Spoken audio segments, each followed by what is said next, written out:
اب آگے جتنے بھی ایمان کے اجزاء ہیں ان کو یہاں پہ بیان کیا گیا کہ محض یہ نہیں ہے کہ کوئی بندہ صرف اللہ پر ایمان لائے اور وہ سارے جو غیب کے پہلو ہیں جو ایمان کے لحاظ سے ضروری ہیں ان کی طرف توجہ نہ کرے، بلکہ فرمایا من آمن باللہ،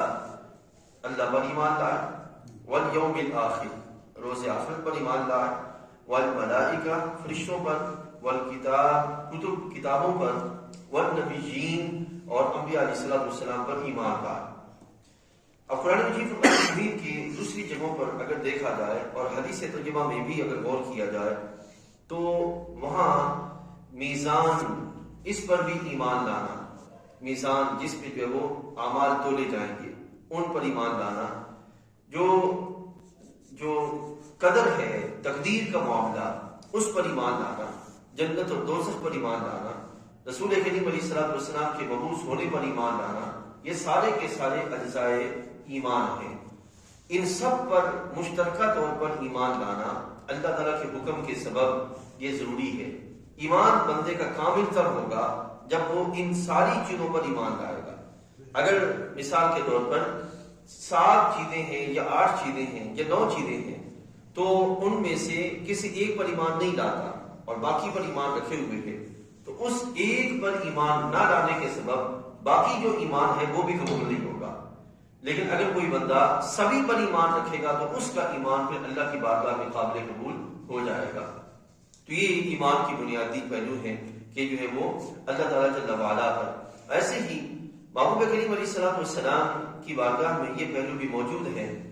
کہ ایک ہے عامۃ الناس، عام لوگ جو زیادہ دین کے جو مفاہیم ہیں ان کو نہیں سمجھتے، اور ایک ہے وہ جو علم کی مجلس میں بیٹھتے ہیں۔ تو جو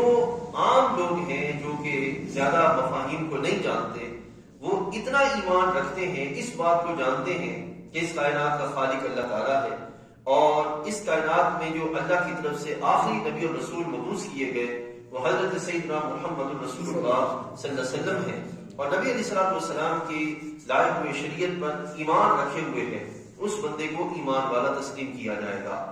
لیکن یہ لازم ہے اس بندے پر کہ اس وقت جو زمانے کے حالات ہیں ان حالات کے اعتبار سے اپنے ایمان کے تحفظ کے لیے علم کو سیکھنے کا اہتمام کرے، تاکہ زمانے کی فکروں سے اس کا ایمان ضائع نہ ہو جائے اور وہ کسی ایسی بات پر ایمان نہ رکھ بیٹھے کہ جو بات اللہ جل وعلا کی شان کے لائق نہ ہو، رسول کریم علیہ السلام کی شان کے لائق نہ ہو، اور فرشتوں کی اور کتابوں کی اور انبیاء علیہ السلام کے لحاظ سے مخالفت میں ہو، تو وہ ہو سکتا ہے کہ اس کا ایمان ضائع ہو جائے۔ تو ایمان کے تحفظ کے لیے ضروری ہے کہ ایمان کے لحاظ سے جو بنیادی اجزاء ہیں اور ان کے لحاظ سے جو آگے عقائد ہیں ان کو سیکھا اور سمجھا جائے۔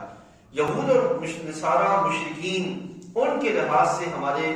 عقائد کے درمیان کیا اختلاف ہے یہ بھی سیکھا جائے، اور مسلمانوں کے اندر جو بات گروہ ہیں ان کے لحاظ سے ہمارے عقائد کے لحاظ سے کیا اختلاف ہے اس کو بھی سمجھنے کا اہتمام کیا جائے۔ یہ ساری چیزیں سمجھی جائیں گی تو بندہ جو ہے وہ صاحب ایمان ہوگا، اور اگر کوئی بندہ ان ساری چیزوں کو نہیں سمجھتا صحیح طریقے سے تو خطرہ ہے زمانے کے حالات اس کو جو ہے وہ کسی ایسے رستے کی طرف نہ لے جائیں جو رستہ بالآخر اس کو بندگی میں لے جائے۔ تو رب تعالیٰ فرماتا ہے کہ نیکی جو ہے وہ کیا ہے، من آمن باللہ والیوم الآخر۔ اب عزیز دوستوں بزرگوں، اگر کوئی بندہ صاحب ایمان نہیں ہے لیکن آگے وہ اعمال کے لحاظ سے اس کا بڑا سلسلہ ہے تو خالق کائنات جل وعلا کی بارگاہ میں ایمان نہ ہونے کے سبب اعمال کی ویلیو نہیں بنے گی۔ کافر کو اس دنیا کے اندر اس کے اعمال کی جزا دے دی جائے گی لیکن آخرت میں اس کے اعمال کا کوئی صلہ نہیں ہوگا، لیکن مومن کو اس کے ایمان کی وجہ سے دنیا میں بھی صلہ ملے گا اور آخرت میں بھی صلہ ملے گا۔ اس اعتبار سے ایمان کو مرتبہ دینا، ایمان کو حیثیت دینا یہ ازل ضروری ہے۔ ایمان کی بنیادوں پر جو ہے وہ اپنے اعمال کا سلسلہ قائم کرنے کا اہتمام کیا جائے، اور آگے ایمان کی بنیاد پہ اعمال کا سلسلہ تبھی ہو پائے گا جب کوئی بندہ اپنے ایمان کو اپنا امام بنائے گا اور پھر اس کے زیر سایہ آگے بڑھنے کا اہتمام کرے گا۔ آج اکثر اسی چیز کی طرف توجہ نہ ہونے کی وجہ سے لوگ جو ہے وہ اعمال صالحہ کو کوئی حیثیت نہیں دیتے، جس کی وجہ سے ان کی زندگی میں خرابیاں اور کمزوریاں آ رہی ہیں۔ تو یہ ہے کہ ایمان کو اپنا امام بنایا جائے۔